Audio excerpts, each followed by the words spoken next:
Bonjour à tous et bienvenue, c'est Electron. Aujourd'hui je vous présente un vélo vendu chez Amazon. Je vais vous mettre un peu l'eau à la bouche, hein. On est sur un vélo électrique assez compact, on a des roues en 16 pouces. D'ailleurs il tient dans le carton là.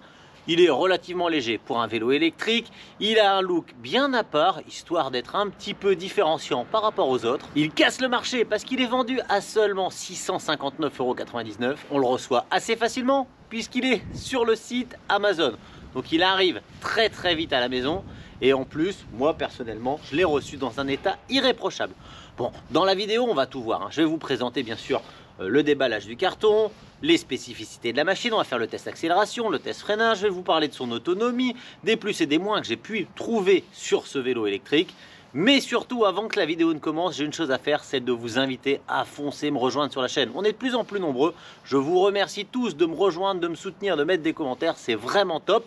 Et pendant que vous faites ça, moi, ce que je vais faire, c'est que je vais envoyer le générique.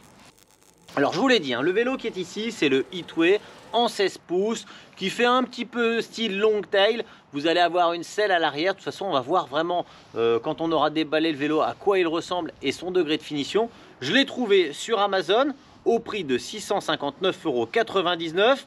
Il y a encore même quelques coupons de réduction avec 170 € en moins. Ça fait vraiment le vélo électrique le moins cher qu'on puisse trouver, je pense. Je l'ai reçu sous 3 jours, c'était top. De toute façon, le lien, je vous le mets en description. Je vais pas attendre plus longtemps pour déballer et voir dans quel état j'ai reçu mon colis. Dans tous les cas, on ne devrait pas avoir de mauvaises surprises puisque mon carton, il est clairement dans un état irréprochable. Je défais le couvercle en polystyrène. Le vélo est parfaitement protégé. Truc super, c'est que ce vélo électrique, regardez, il est équipé d'une batterie amovible. Je vous en parle après. On a dans le carton un chargeur de 42 volts 2 ampères-heure. Petite chose importante, c'est qu'on peut charger soit directement sur le vélo, soit la batterie séparée du vélo. La pluie nous a rejoint. On a un gros carton avec dans ce dernier pas mal de petits accessoires comme les déflecteurs, une petite sonnette, des pédales pliables, un antivol. Attention, hein, ça c'est bien quand vous gardez votre vélo à vue, faut pas trop y faire confiance. Et un multi-outil. J'ai aussi un sac plastique avec à l'intérieur une petite notice de mise en route. Ça c'est pour vous aider à monter le vélo. Il n'y a pas grand chose à faire, hein. Le guidon, les pédales, ça va assez vite. Un manuel utilisateur pour bien vous aider à vous guider dans la découverte du vélo, du display, etc. etc. Enfin, de son bon fonctionnement. Du coup, nous voici en extérieur. Alors, qu'est-ce que j'ai eu besoin de faire pour le montage? Pas grand-chose, hein. J'ai placé ici le guidon, j'ai placé aussi les petits déflecteurs. Le guidon, il était déjà parfaitement monté. La batterie, elle était déjà en position. J'ai placé la selle dans le tube, pas de secret. J'ai vissé les petites pédales.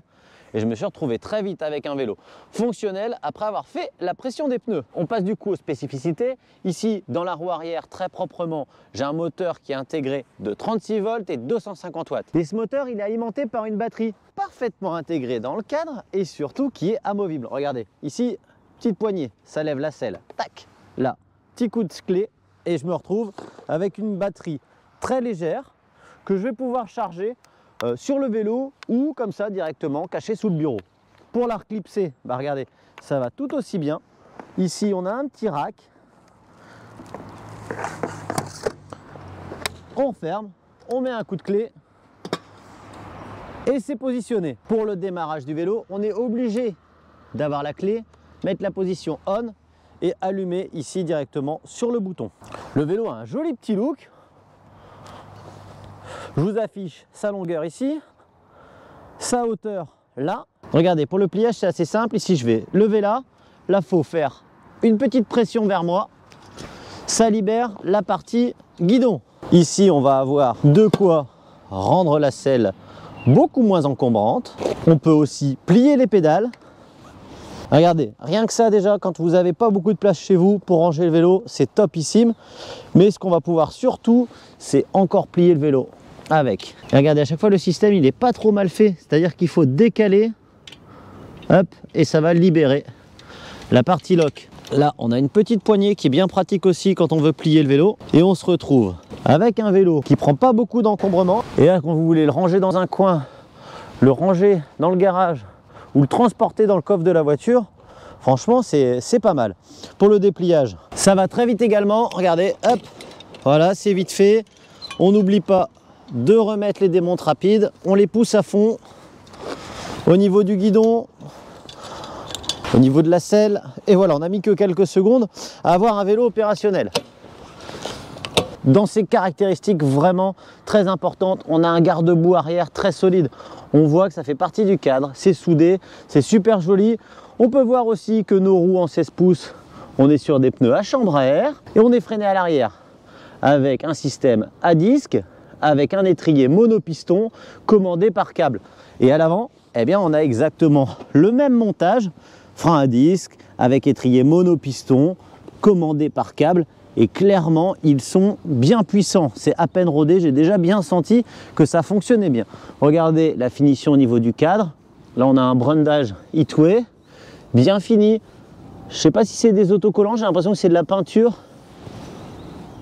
En tout cas, c'est bien intégré dans le cadre. Là, ici, par contre, c'est un autocollant sur le cache batterie. On est sur un noir mat, un système de lock bien fait, un guidon d'une longueur correcte. Là, j'ai monté les petits catadioptres au niveau du montage aussi. Il y avait aussi le garde-boue arrière à fixer juste là. Un garde-boue en métal à l'arrière comme à l'avant, noir mat comme le cadre. C'est bien sympa. Ici, je vais monter au niveau des commandes et on voit qu'on a une petite sonnette, un levier de frein avant. Ici, le levier de frein arrière. Là, on va avoir un display monochrome. Je vais retirer la petite étiquette. On voit que le vélo n'a pas roulé du tout, il a 0 km. En bas sur la gauche, on peut afficher le kilométrage journalier, le kilométrage total ou le voltage de la batterie. Pour ce faire, eh ben, je fais un appui long sur le bouton M. Si je fais un appui court, je vais changer le mode de conduite. On va avoir le choix entre 5, 15 et 25 km/h. On pourra même débrider la machine, je vais vous montrer comment juste après.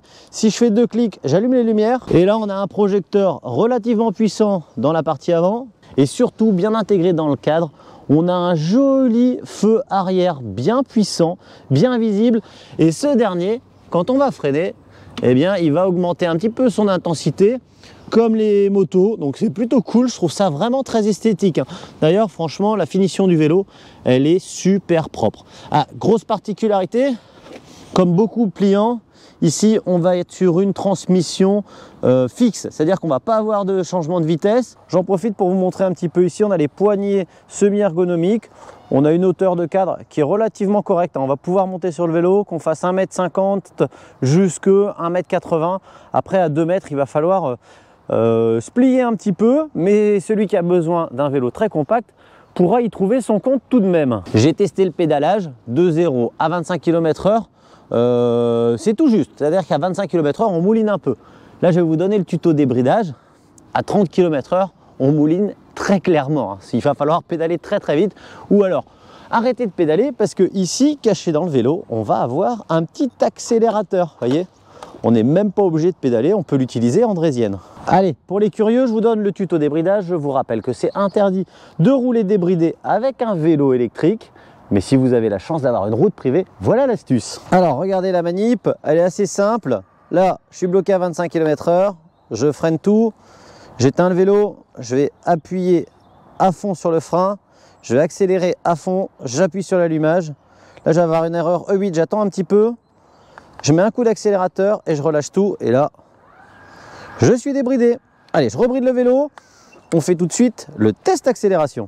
Alors franchement, c'est 24 kg, il porte bien, il est bien équilibré. Ah oui, un petit test que j'aime bien faire sur les vélos pour voir leur réactivité. Je vais faire le tour de pédale et je vous dis quand ça démarre. Donc là, je suis à un demi-tour de pédale. Attention, maintenant demi-tour de pédale, boum, accélération. Donc on a une latence qui est largement correcte, comme beaucoup de moteurs à moyeu. On est sur demi-tour de pédale pour avoir l'assistance électrique. Ce qu'on va voir immédiatement, c'est sa capacité d'accélération.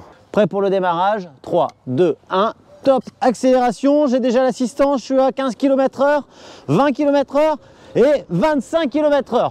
Donc on a un vélo assez réactif, faut être clair, hein, à 25 km/h, on mouline un petit peu. Allez, j'enchaîne avec le test freinage. Je viens de faire un petit réglage des freins, ça a l'air de freiner très correctement. Là, il faut quand même avouer que le sol est gras, il a plu. Je suis à 25, top freinage. Ça freine très très bien. Hop, je vous ai décroché. J'ai fait 1, 2, 3 mètres, 3 mètres 90, 4 mètres pour le freinage sur sol mouillé avec des freins tout neufs. Freinage validé. Le confort du vélo est franchement sympa, hein. La selle elle est énorme, regardez. On a un bon moelleux, je pense que même à l'image vous vous rendez compte qu'on est sur un truc méga confort. Ici, ça pourrait paraître ridicule, mais finalement, regardez, à l'arrière, la position, elle est loin d'être désagréable. Je ne sais pas si vous allez vous rendre compte, mais même moi qui fais 1m70, j'arrive à passer là, donc n'importe quel enfant pourrait être positionné ici. Je vais rajouter des petites poignées là sur le tube de selle, et comme ça, avec mes repose-pieds arrière, je me retrouve sur un truc plutôt confort. Regardez.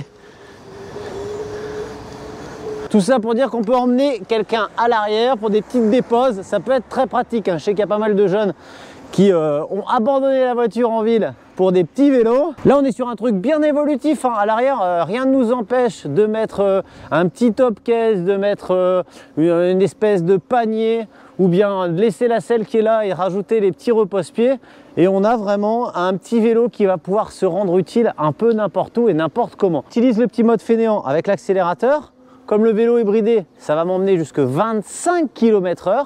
En mode débridé, on est à 31-32 km/h. Pour ce type de vélo, c'est largement suffisant. Il n'y a pas besoin d'aller plus vite, on ne s'ennuie pas du tout sur le vélo. À 32 km/h, c'est très difficile de pédaler parce que comme on n'a pas de vitesse, on mouline très fortement à cause de la démultiplication. L'avantage du choix de cette démultiplication, c'est que les démarrages, regardez, ils sont très simples. On n'a pas besoin de forcer très fort sur les pédales et l'assistance vient très vite. Si on avait envie d'avoir une assistance encore plus rapide, eh bien, il suffit simultanément d'accélérer et de pédaler en même temps. Et du coup, il n'y a pas besoin de forcer. Mais on en arrive de toute façon au bilan. Donc, je vais vous donner les points positifs et les points négatifs, ainsi que l'autonomie. Allez, on commence par le petit point négatif. Le point négatif, c'est que quand on a plié le vélo, il n'y a pas un vrai bon mode trolley qui nous permettrait de balader le vélo pendant des kilomètres dans des longs tubes de métro ou des choses comme ça. À portée, par contre, on a une poignée, donc bien solide et rigide par rapport au cadre. On a un truc super compact. On a un vélo méga polyvalent. Ce que j'aime beaucoup, c'est ce garde-boue qui est pris et soudé dans le cadre, donc super solide. Le 16 pouces, eh bien, c'est le minimum pour avoir un confort relatif. Ah, dans les points négatifs, la démultiplication, elle permet des très bons démarrages. Par contre, si on débride le vélo à 32 km/h, on mouline un peu dans la choucroute. Ce qui est top, c'est les petites pédales pliantes. Alors, ce n'est pas le cas de tous les vélos pliants, mais je trouve que c'est quasiment obligatoire si vous avez ce type de vélo. Ce que j'aime beaucoup, c'est son look. Moi, je trouve qu'il est simple, mais il est bien efficace. Gros point positif aussi, c'est que la lumière, elle est intégrée parfaitement dans le châssis. Regardez, quand j'appuie là 2 clics, elle s'éteint. Quand j'appuie 2 fois, elle se rallume et surtout, elle est alimentée par la batterie du vélo. Ça, c'est un gros point fort. Gros point fort aussi, c'est son confort. C'est les poignées semi-ergonomiques qui tombent bien sous la main. Les freins qui fonctionnent très bien. Ça, c'est un petit bouton on-off. Je vous en ai pas parlé, ou très peu. C'est ça qui va allumer et éteindre le vélo. Mais de toute façon, sans clé, le vélo ne fonctionne pas. Donc, c'est un petit système anti-vol. Système anti-vol aussi, c'est le fait de retirer la batterie, hein. Sans batterie, le vélo n'a plus aucune valeur, ou en tout cas beaucoup moins. Et le dernier point fort, c'est son prix, 659,99 €. Franchement, pour un vélo de cette qualité, encore une fois, hein, c'est une magnifique découverte.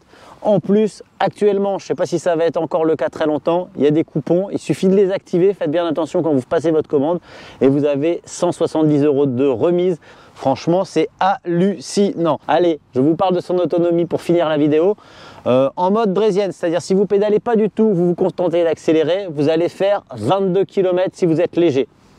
Si vous l'aidez et que vous pédalez, vous allez très facilement passer à 50 km. Ce qui va être très important, c'est vraiment de donner les coups de pédale pour les redémarrages. Après, il vous suffit de faire semblant de pédaler et de donner des petits à-coups de temps en temps dans le pédalier. Ça va permettre de limiter énormément la consommation du moteur et de vous pousser dans des belles autonomies aux alentours des 50 km. Si vous voulez faire 70 km, il faudra l'utiliser en mode éco, il faudra pousser un peu plus sur les pédales, il faudra vraiment rouler à l'économie. Et du coup, franchement, bilan encore une fois magnifiquement positif sur ce Hitway, 16 pouces, pliant, avec selle à l'arrière. Il peut largement vous servir de vélo de ville, de vélo pour transporter un petit peu vos courses, pour exceptionnellement ou de temps en temps déposer vos enfants, limite même prendre un adulte à l'arrière une fois de temps en temps pour dépanner. Clairement, c'est un joli petit coup de cœur. Je sais que je vais continuer à rouler un peu avec ce vélo, ne serait-ce que pour utiliser la selle. J'essaye de vous trouver ces petites pédales arrière et je vous les mets en dessous également. Je vais rajouter ici une petite poignée pour que ma fille puisse se tenir et ça va nous permettre d'utiliser ce vélo pour les 800 mètres qui nous séparent de l'école. Ça sera vraiment le top, un petit vélo discret et familial. C'est déjà la fin de la vidéo, n'hésitez pas à mettre des commentaires en dessous parce que ça la fait vivre, à mettre le pouce en l'air qui fait du bien parce que ça m'encourage. Je vous dis vraiment très sincèrement merci à tous. J'en profite pour vous dire aussi la bonne année. Je vous dis à tous à très bientôt et je vous souhaite bien entendu de bons rides.